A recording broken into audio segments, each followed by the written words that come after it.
नमस्कार दोस्तों, वार न्यूज़ में सभी दर्शकों का स्वागत है।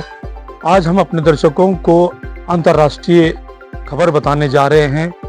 ये खबर बहुत इस्लामी जगत के लिए, पूरे विश्व के लिए बहुत बड़ी मुसीबत बन गई थी। 15 महीने यानी 455 दिन तक लगातार इसराइल और फ़लस्तीन के अंदर इतना भयंकर युद्ध हुआ, जिसमें 40,000 से ज़्यादा फ़लस्तीनी लोग मारे गए, जिसमें 17,000 से ज़्यादा नन्हे बच्चे मासूम थे, औरतें थी, 10,000 से ज़्यादा इमारतें नष्ट हो गई। लेकिन इस युद्ध विराम करने के लिए जो डोनाल्ड ट्रंप ने जो भूमिका अदा की, वो स्पष्ट तौर पे ये दिखाई देता है कि डोनाल्ड ट्रंप 20 तारीख को राष्ट्रपति की शपथ लेने वाले हैं। उससे पहले उन्होंने इसराइल के प्रधानमंत्री नेतन्याहू को स्पष्ट तौर पे चेतावनी दी कि आपको युद्ध रुकाना होगा, युद्ध विराम करना होगा। डोनाल्ड ट्रंप ये जानते थे कि ये युद्ध अगर इस तरह से चलता रहा तो गल्फ खाड़ी के अंदर बहुत बड़ा भयंकर स्थिति बन जाएगी। लेकिन ये कुदरत को मंजूर था कि 15 महीने तक लगातार युद्ध होता रहा। लेकिन जो बाइडेन इस युद्ध की शुरुआत की थी, लेकिन उसको समाप्त डोनाल्ड ट्रंप ने किया। कतर के अंदर दोनों देशों के अंदर युद्ध विराम का समझौता हुआ, सीज फायर हो गया।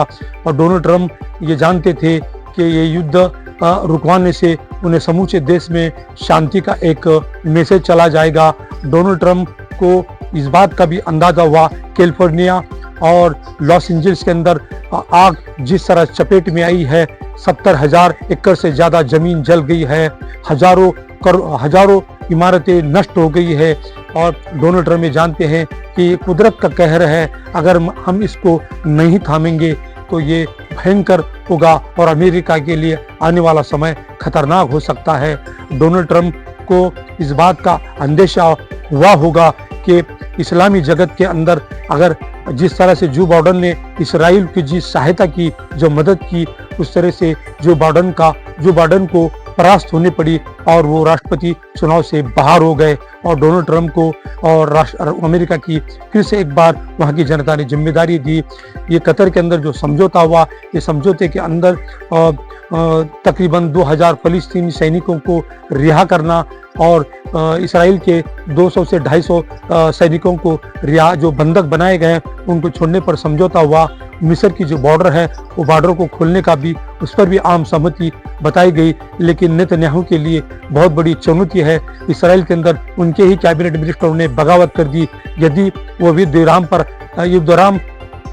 अगर समझौता करते हैं तो हम युद्ध विराम के पर पक्ष में नहीं हैं। हम चाहते हैं कि हमास और इसराइल फ़लस्तीन का खात्मा हो। लेकिन अब नेतन्याहू को बिना कैबिनेट की मंजूरी के युद्ध विराम लेना पड़ा। ये नेतन्याहू के लिए आने वाले समय में बहुत बड़ी चुनौती हो सकती है। ये वार न्यूज़ हमारे दर्शकों को एक अंतर्राष्ट्रीय खबर बताना चाहता है। देखते रहिए वार न्यूज़। धन्यवाद।